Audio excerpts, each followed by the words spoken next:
All right.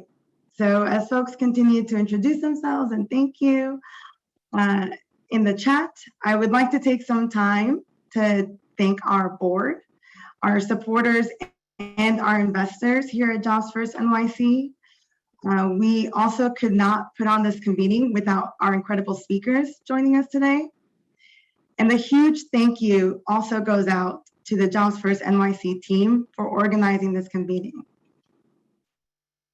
All right, so good morning. Good morning to everyone that has been joining us. Thank you so much for being here again. Thank you for introducing yourselves in the chat. You're welcome to continue to do so. And now I'd like to do a quick agenda review. We have a very long and amazing day for you guys, jam-packed with amazing conversations. And we will start off with a welcome message from Momeyer and Marjorie Parker of Jobs First NYC. We will then hear a keynote conversation with Alison Omens of Just Capital and Junious Williams Jr. That will be followed by a panel on reimagining a diverse, equitable, and inclusive workforce with some powerful leaders in the space from 110, Accenture, and New York Jobs CEO Council. Next, you'll get to hear about the Young Adult Day that we just hosted last week and see some highlights from that day. We are then going to follow that with a panel on Tequity, and you'll get to see and hear some data on data as a catalyst for change with our partners at Chimera. And finally, we will wrap up with just some key takeaways for the day. So lots of great stuff.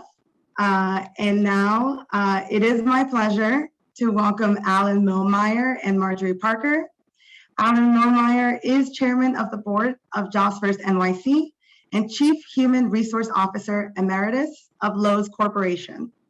Marjorie Parker became Jobs First NYC's president and CEO in July of 2017, after having previously served as the organization's deputy executive director for 3 years. She is our fearless leader and will help to kick off this day. I hope you enjoy, guys. Thank you. Welcome, everybody. My name is Momeyer. I'm the chairman of the board of Jobs First New York City. I welcome you here to this forum that we're hosting today. It's a pleasure to have all of you. Let me give you some perspective, if I may, from the point of view of the board of Jobs First. We were created 15 years ago. Things were terrible for the people that all of you represent, in that there were roughly 250,000 out of school and out of work young people in New York City alone. It's the size of a small city. But you persevered, and Jobs First helped you to do that by becoming more demand-oriented. What does that mean? It means figuring out a way to work with the people that we represent so that it meets the needs of the employer. That had not been done very successfully for a long time, and Jobs First was created to help the field become more demand-oriented. We all succeeded in doing that because that number of 250,000 over the years went down to about half of that amount. And that was despite the fact that employers were really not so needy then. They were able to meet their own needs. The unemployment availability was such that employers were able to find the people they needed and retain them without having to go through a whole lot of extras. However, a year and a half ago, the world fell apart again. And what happened with the population that all of you represent is that it became bigger than ever. I don't even need to tell you that. You all know that. But there's a difference this time.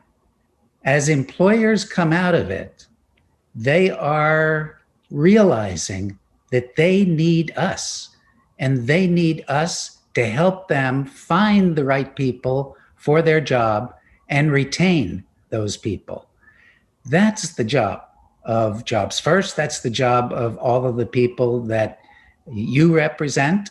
And it's good to have the momentum going our way, the pendulum finally swinging, that employers recognize the need to present people that we represent.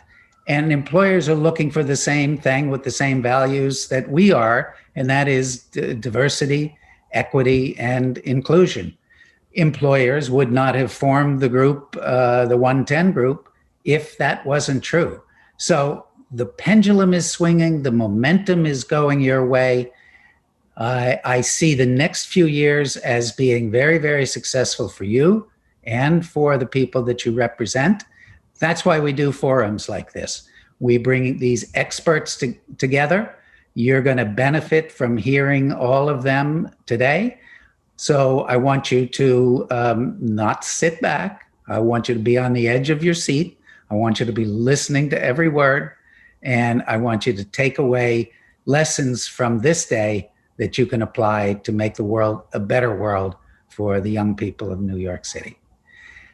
So I want to introduce Marjorie Parker. Marjorie is our president. She's our leader that puts together forums like this and that helps organizations like yours to make a difference in the lives of young people in New York. So Marjorie, please take it away.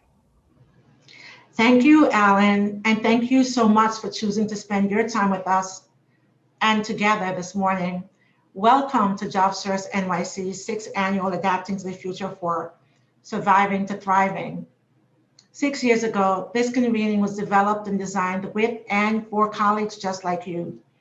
As Alan noted, together we've made great progress in reducing the number of young adults who are out of school and out of work, but today we once again face a great challenge.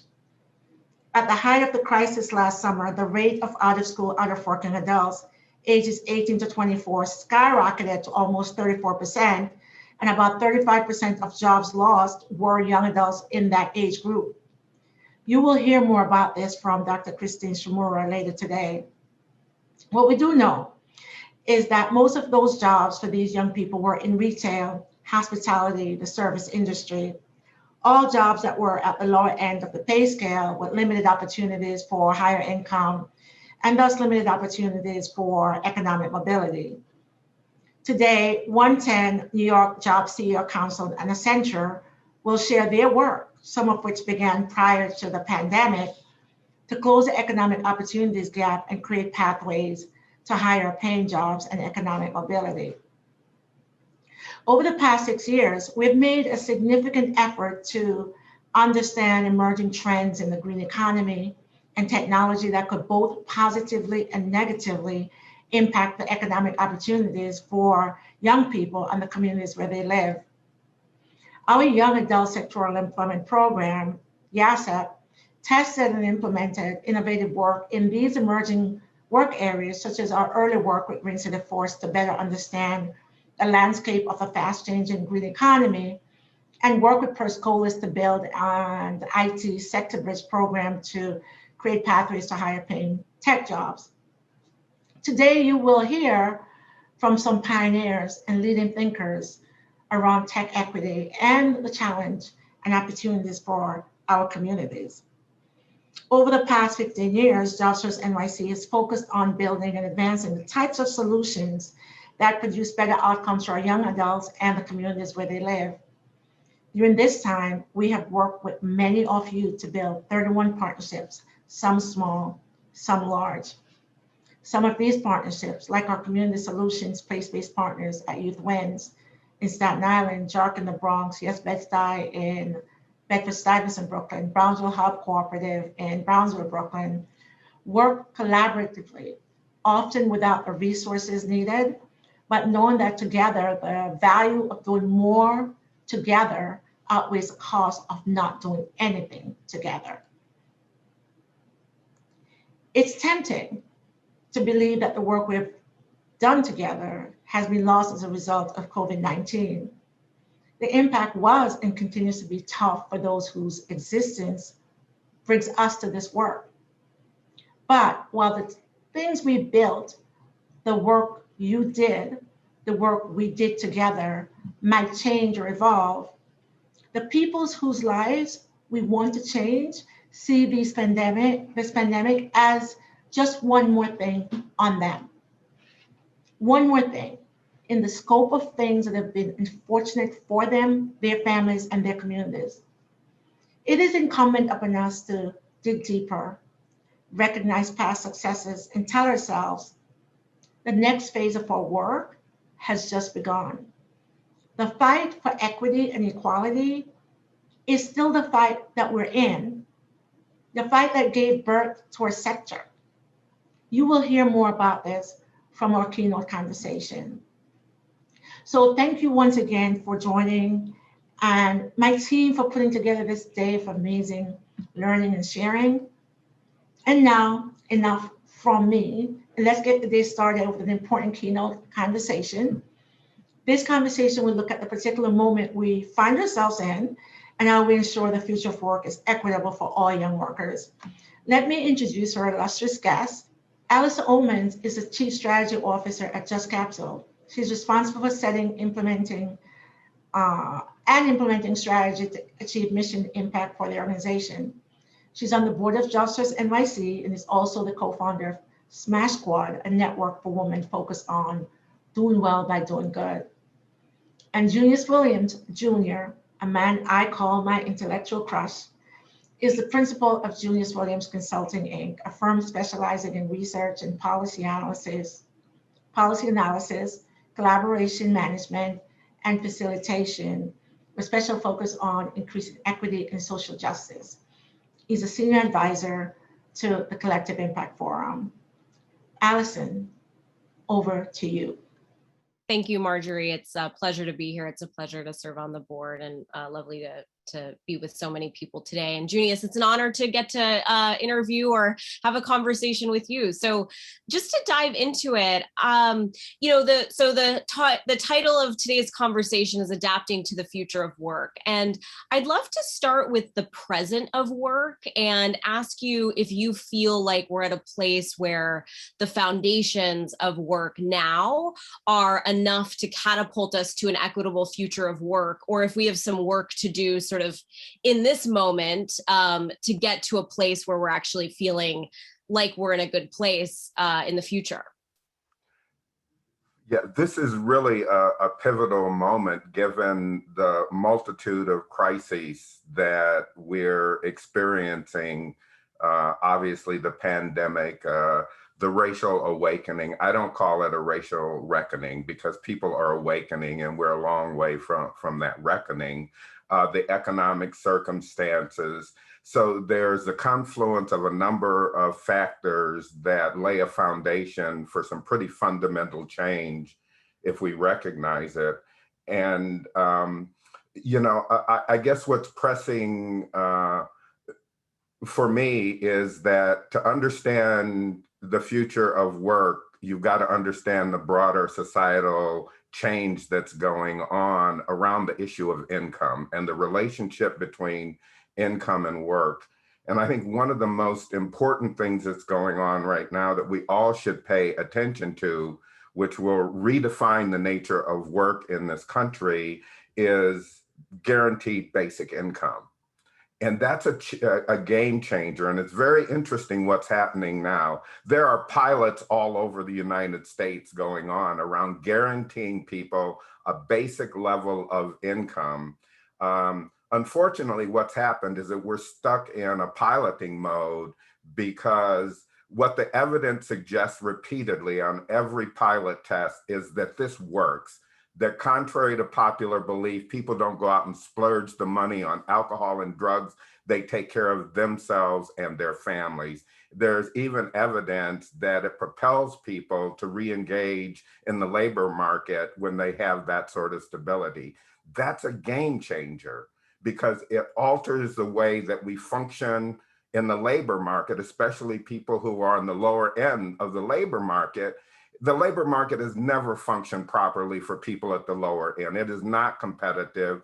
the failure of government, the conspiracy of big business has lowered those wages. They haven't been market driven. We're about to approach that. A little of it happened already, and you saw the reaction to it.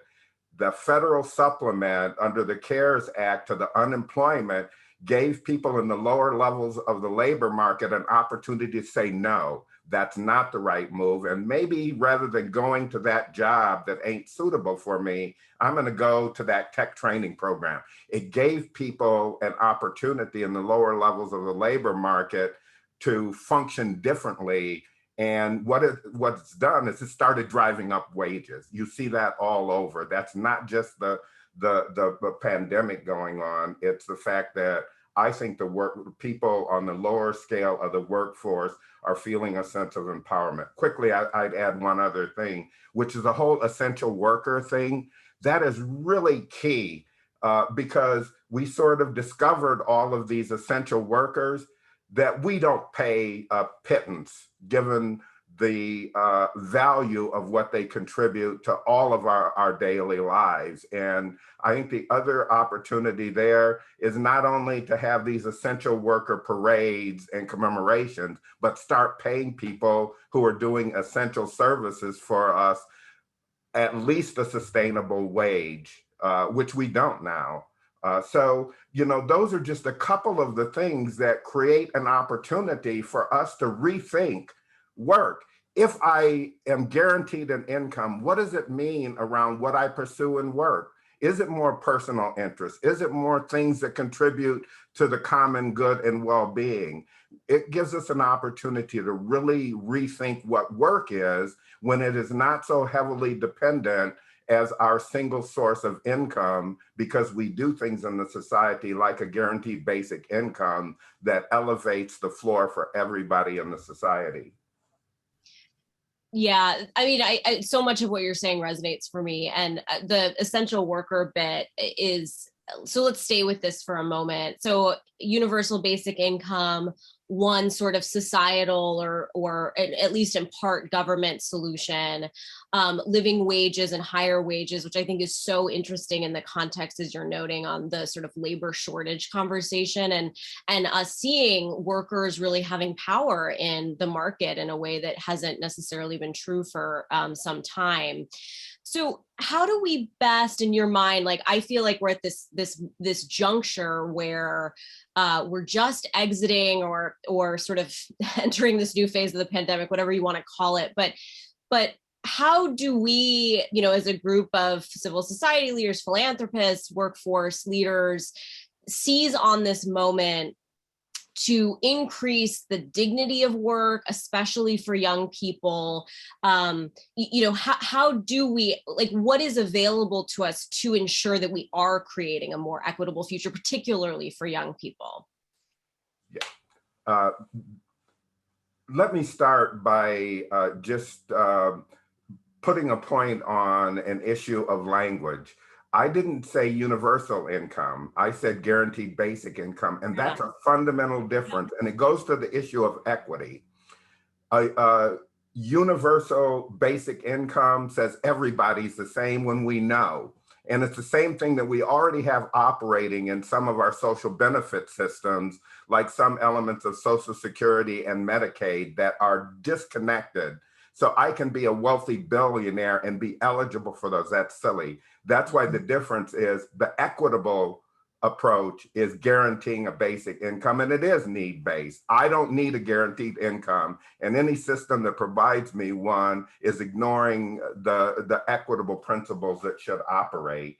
I think given this time, and this is hard, many people who work in doing programs and services are so diverted and dedicated to the young people or families or whomever they work with that they burrow down and circumscribe what their work is. What I would suggest to you, it's not just service delivery anymore. We are not going to service delivery deliver our way out of these problems. These are structural and systemic problems. And what service providers and other people who run and operate programs need to do is where are your alliances with the advocates who will do tough policy analysis and advocacy, and where are your connections to the base building groups who will bring power to pressure the structural and systemic changes that we need. If we try, it's just like we learned a generation ago with police. We ain't gonna arrest ourselves out of problems related to safety and crime, and we ain't gonna program ourselves out of giving young people and others an opportunity to find meaningful work that provides a level of income they need to prosper within the culture. So in short, it's about changing the focus and mission of the work. Yeah, I need to work with the young people or whomever to equip them with the skills to navigate the system, but you can no longer accept the system as being valid, and you've got to start tinkering with the basic structural components of what we do in the society that are producing a lot of the inequitable results.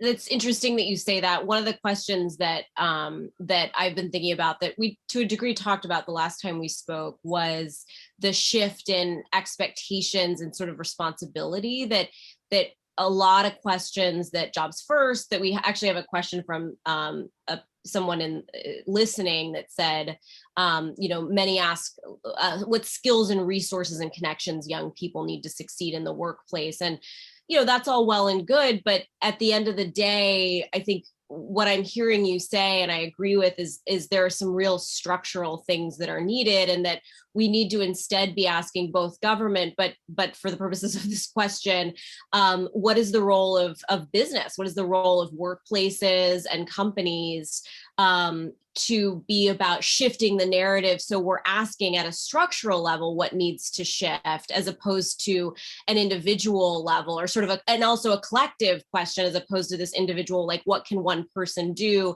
and instead acknowledge that the system needs changing. And so would love to hear from you what in your mind needs to happen for us to get to a place where we can really have deeper structural conversations about this, as opposed to what the individual is responsible for.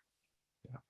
Well, I think with respect to business, the first thing that I would suggest we need to do is disabuse ourselves of the notion that racial, gender, and other forms of overt discrimination in the human resources processes are gone. It's still a fundamental problem. If you look at some of the testing data where you send out matched groups and see how people with different characteristics are responding to, if you look at the name recognition and availability of interviews and stuff, there's a rampant problem, I would argue, that we're not paying attention to, that many especially young men of color are qualified for jobs and don't get them because of discrimination in the recruitment and hiring process.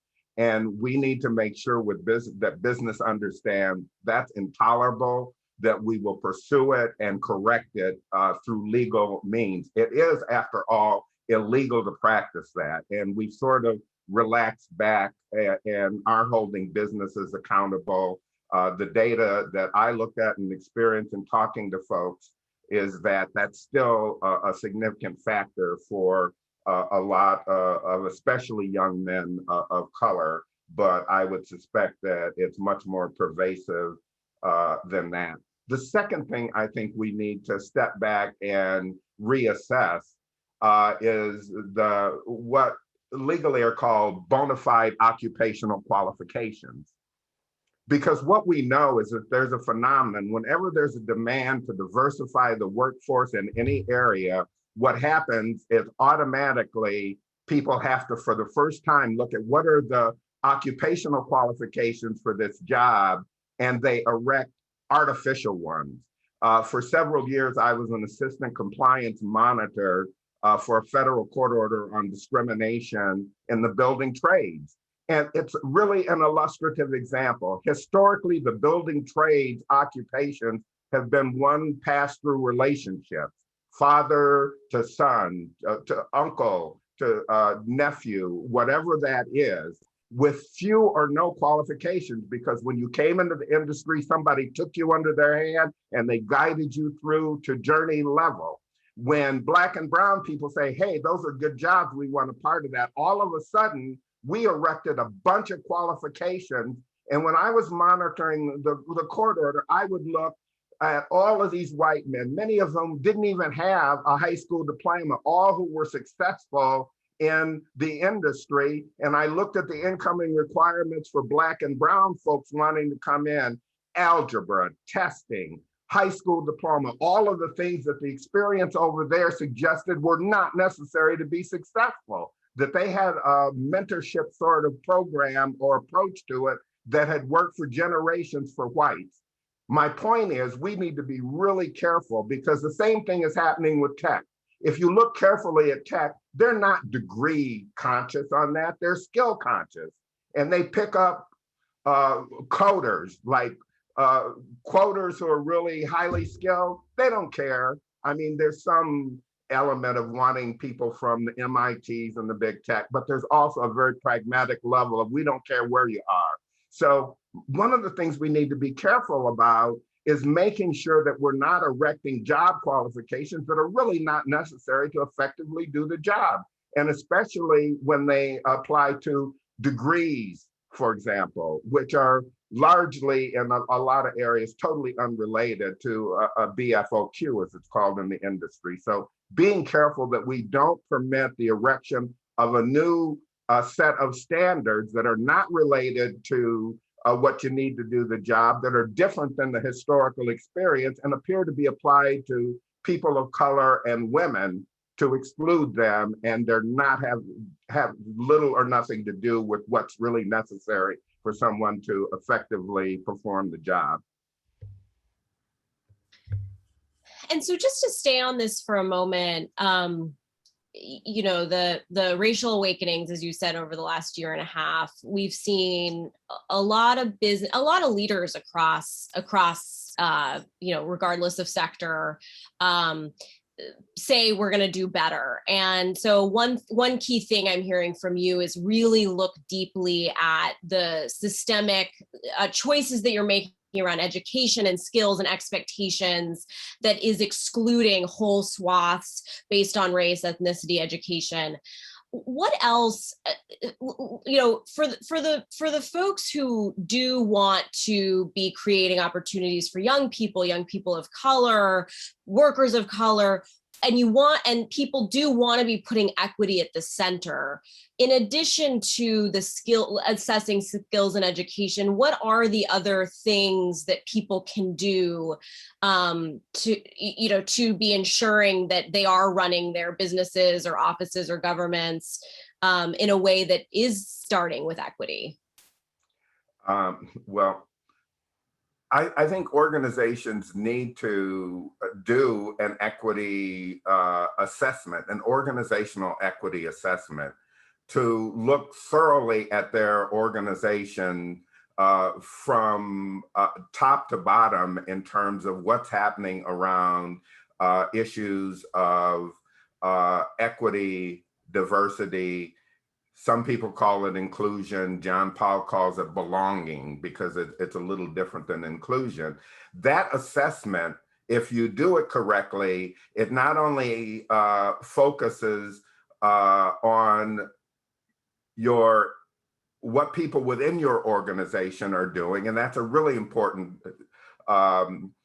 element of doing this. The people who work with you every day, who are people of color, who represent the diversities in the population, are an important source of information for a business to assess how well it's doing on equity. But looking at procurement, looking at promotions, looking at salary, but doing a thorough investigation of what are the outcomes that we produce as a company in terms of the benefits and rewards that we disperse. How equitable does that look as a starting place? And then beginning to listen to folks of color and other people who've been marginalized about what the solutions are. That's a foundational step.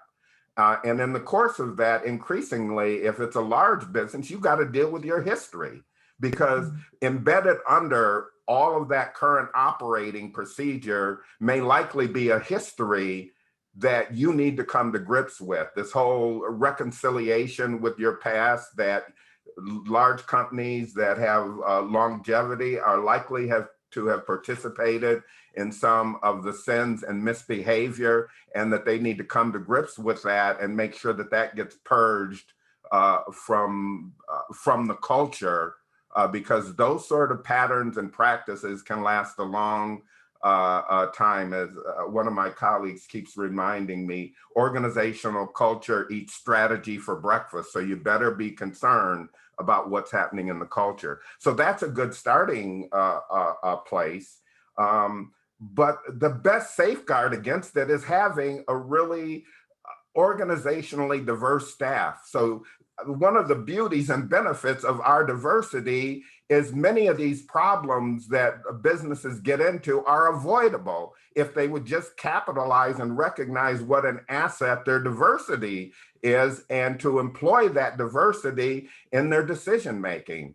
And many of them don't. So I think that cultural shift around recognizing what's happening with us, what have we done, what do we need to do better, and then creating mechanisms where people are getting comfortable having the conversation about race or gender or sexual orientation or preference or whatever the issue might be in a given business or workplace. You need to surface it, and you need to begin to attack it and to establish, just like you would do for any other business, what are the goals and outcomes, results, and what are the targets, so that we're systematically moving in the way that we would do on any other business issue to conquer whatever a problem is and to move beyond that, so it doesn't interfere with our ability, if you're a for-profit business, to make your money.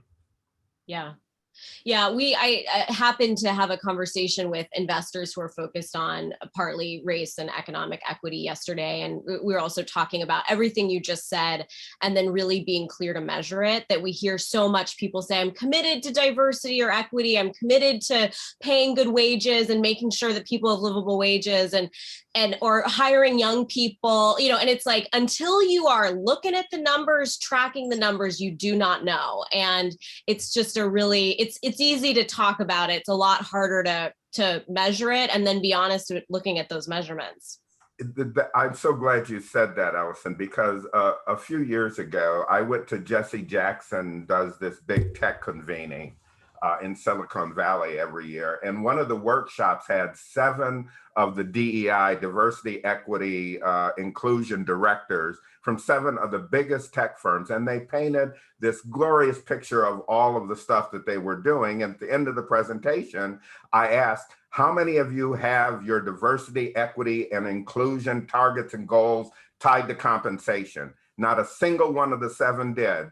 And all of us know, then what you just said is BS. Anything that's important to you, you figured out the metrics of, you measure and you compensate or penalize around performance on those. And the fact that you're not doing it around DEI says it's a second level commitment at best, because your highest commitments are always tied to those. You will figure out and invest to come up with the metrics if it's important to you. So I think that's a really important point, is that if there are a lot of signs to say you're committed to it that go well beyond your verbiage and all of these proclamations and statements we've seen in the last 6 or 8 months about how everybody's committed to these things. But when you look at the behavior, it's pretty evident they really aren't.